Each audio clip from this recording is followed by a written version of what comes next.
Hey,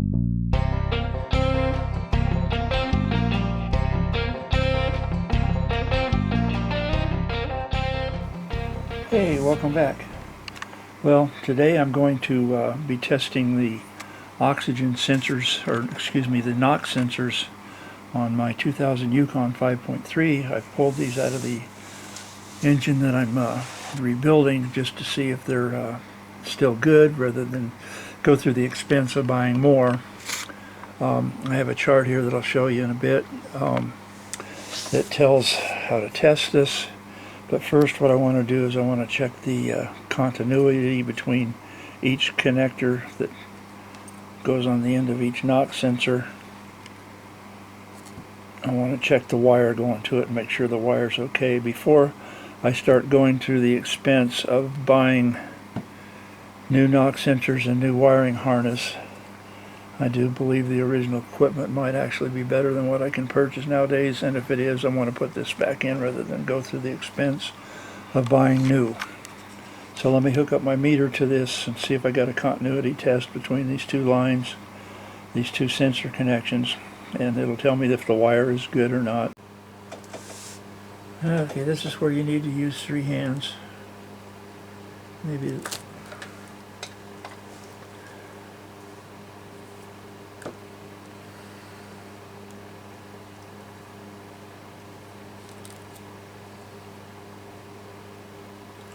that one's not going to be too hard.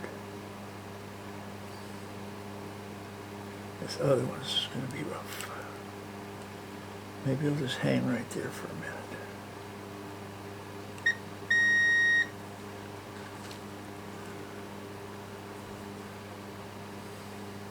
The beep means it makes continuity. Okay, that's good. Check the other side, it shouldn't do anything. Okay, now we know that one. So that side's good.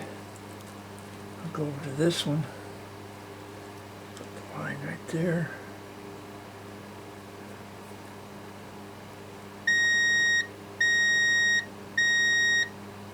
Okay, wiring harness is good. Now I was not able to jiggle it, so if there's a break in this wire somewhere in there, well, I did not find it because all I did was leave it sit here on the table. If I had some different connectors and I do somewhere hiding. Hard to believe. Alright, we'll just connect that to there.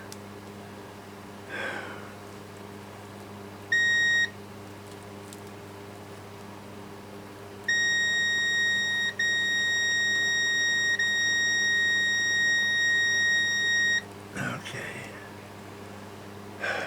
If it breaks down here, I probably wouldn't find it either. But anyway, it's kind of highly unlikely. Let's try this side.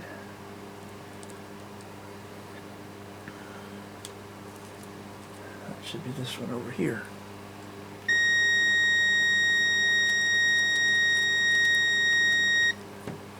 Okay, we know the wire has continuity. I realize this is hard to read, but I'll read it anyway. These sensors, inside they have a small crystal, and this crystal, when it vibrates, it actually makes voltage. Another strange thing in nature. Crystals make voltage by vibrating. So anyway, there's a tiny crystal in here, and it can fracture, break, whatever, and then this is no good. It won't be able to read an engine knock, which would make a knock on this, which would be generate a voltage to the computer, and the computer would probably adjust the mixture, or it would just throw a sensor on the dash, probably letting you know you got issues. I don't remember what the number of the dash light would refer to as an issue, but it'll come up probably in a different video. So anyway, here we go. It's a GMC 2000 Yukon 5.3 NOx sensor test. And what I'm going to do is set my meter to 200k ohms. It's a pretty high resistance. This meter here that I'm using, it's automatic. So I can't actually adjust the dial, so I've never tried doing this with this meter, but we'll see what happens anyway. Then I touch the probe to the body of the sensor, and then one to the little area inside the sensor there. There you go. That's the connection, the body in there. So that would be this would be the ground, that would be the connection from the wire that we just tested. And then I look for a measurement of either 93,000 ohms or to 107,000 ohms. That's what the K stands for, 1,000. 200 K is 200,000 ohms.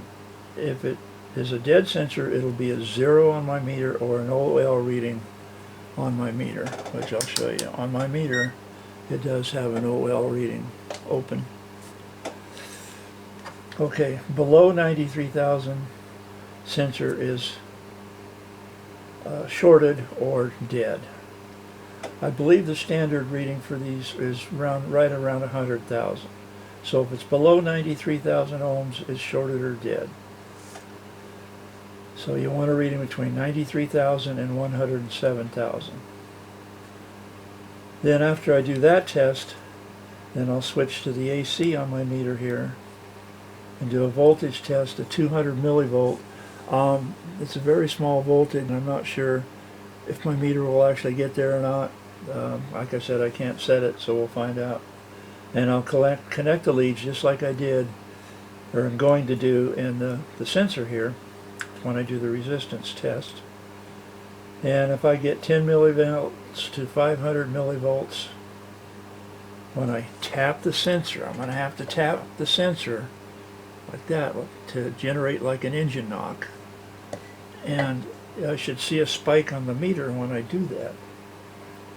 Anyway, if I don't get any response, it's a bad sensor. It's either an open crystal, fractured crystal. Anyway, it's supposed to read between 10 and 50. If it doesn't read between 10 and 50, there's something going on in there. So first of all, let's do the resistance test. I need to clip onto the body of the, which is going to be hard. It's easier to clip onto the pin there. And I will hook that up to my positive wire. Get this out of the way so it's less confusing. Okay, there, lead. Now I gotta just check it now to see what it reads. I'm looking for a read between 93,000 and 107,000. I just touched the body here, and I'm on ohms, and I got nothing. Okay, I got nothing there. I'm not going to give up on it though. I'm going to go and try another one, just in case this one's bad. But I think it's the meter. I don't think I'm able to read that small right now. Oh, okay, here we go.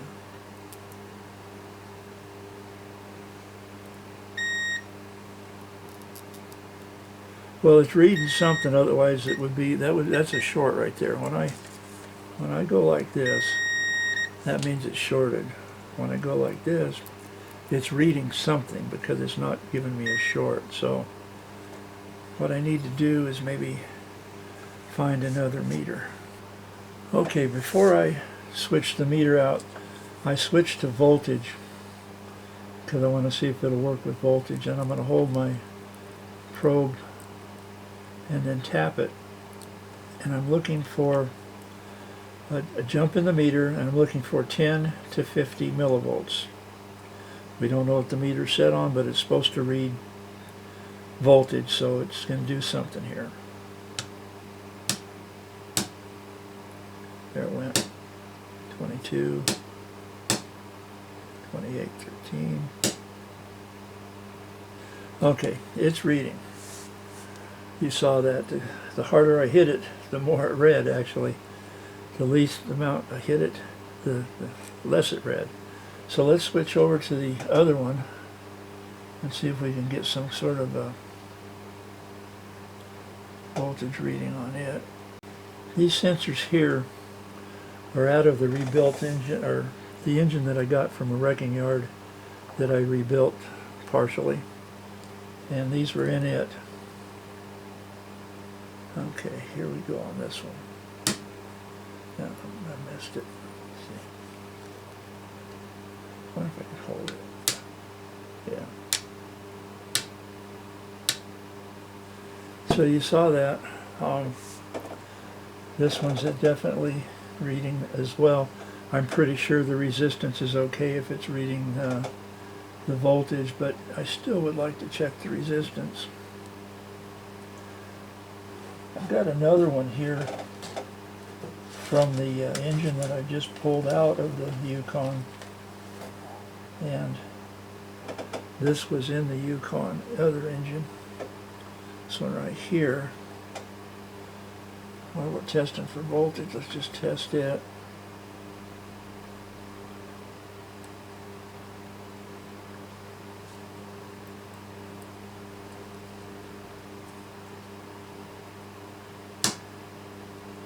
Yeah, that one's working fine as far as the reading goes for electrical. And then the other one that I took out, that engine got so warm that the connection is just so brittle. I'm sure this one's very brittle as well. But I can still test it just for fun.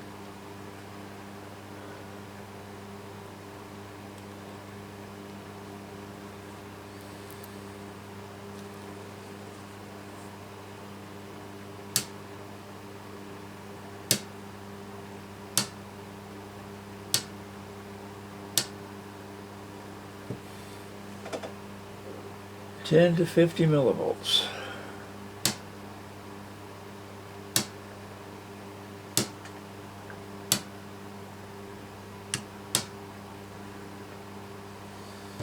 So it looks like even the bad one is still working. Okay, this meter does have a reading for 200 k ohms. 1 means it's on. And if I touch the leads together, I have it set for 200 k. It would basically read a short because it's almost infinite. Okay, here we go. I have the sensor connected, and we want to see what the reading is. 99.7. That's very good reading. 93 to 107 is what we're looking for up here. Let's see if I can get you up there a little ways.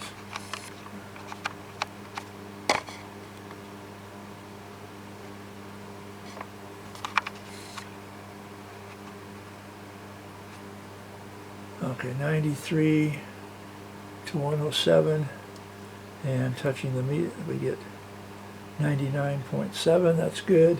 The average is right around 100,000, so we're looking good on this sensor here. Let's do the AC test.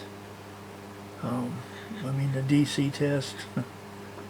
I'll call it AC, and they want me to set it to 200 millivolts, and I believe that is right there. And I believe that's 200 millivolts. Put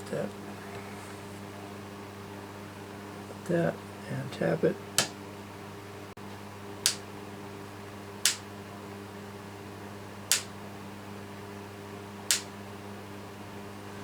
Anyway, I believe that's reading okay. Kind of like the way the other meter worked, to be honest with you, because this has got the point already there. So resistance is looking really good, though. That means nothing's open inside there. That's a good sign. Go to the next one. Let's do the tap test first. Try and get this on there. There we go.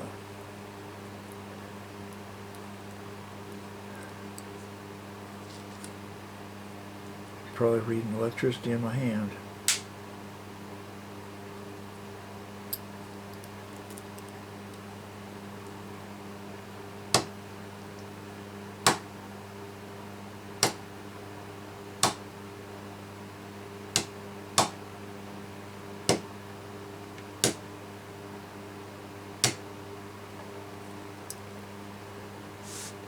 Anyway, it says down here, it says no response, it's a bad sensor, so yeah, I got a 4 out of it when I hit it hard. 4 point something.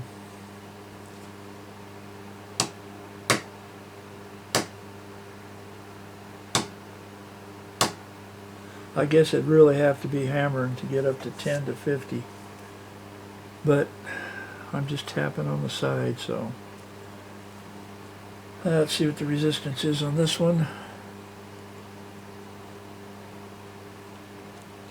200.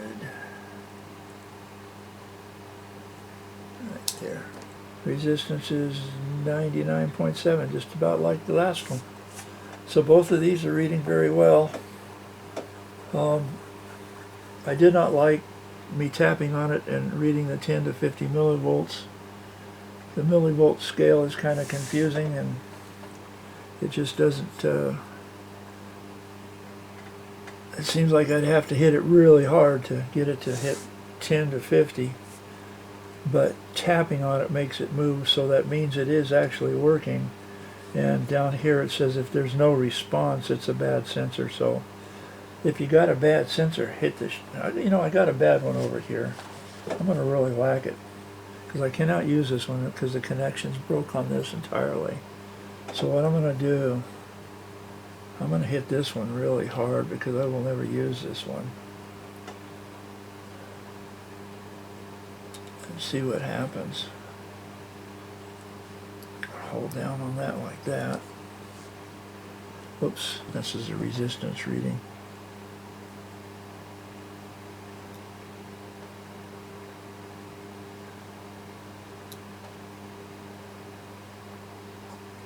This one's reading 100.1. Just a little bit more than that, but like the resistance to 107 is okay, 93 to 107. Okay, let's switch to millivolts. And what is it, 200 millivolts? Yeah. Okay. It's kind of hard for me to see. I got my wrong glasses on.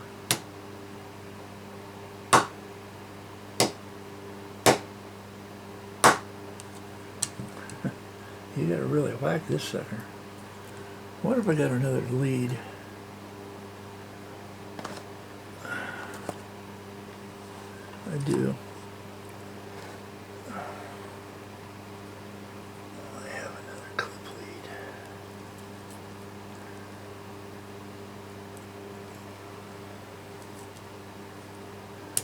Oh, come on now. My camera's running low.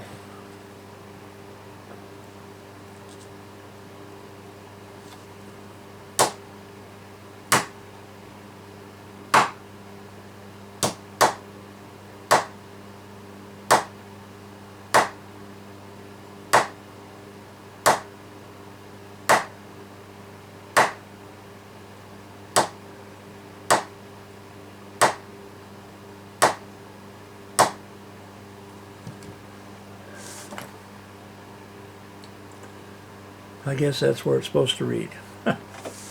Anyway, like I said, it does have a response. I hit this one pretty hard. I hate to kill it. But I might have. I don't think so, though. I think you'd have to actually maybe throw these on the ground or something. Not real sure, but I think you could probably figure out a way that they wouldn't work if you hit them hard enough. I decided to get my other meter back out, and sure enough, if you were paying attention, I had my meter set wrong. So I set it now for ohms, or K ohms, and I set it for 200. Well, actually it's automatic. The meter is automatic. It's set for K ohms. And here's the reading I get with this meter.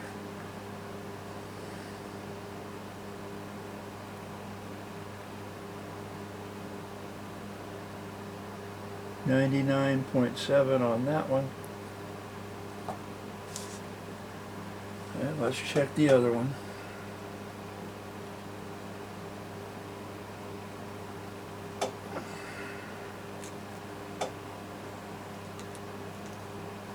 Now the procedure that I'm using is the same procedure and when I had the meter set wrong, so the video is still good. You can still watch it. Just remember to set your meter correctly. That's why I went back and got this meter to see if I could get it to do the same thing that the last meter did. And 99.7 on that one. Hello, this is Can They Drive Garage, aka Steve AZ711. Hope all your repairs go well. Hope your sensors test well, and I hope this video gives you a little help. Bye for now.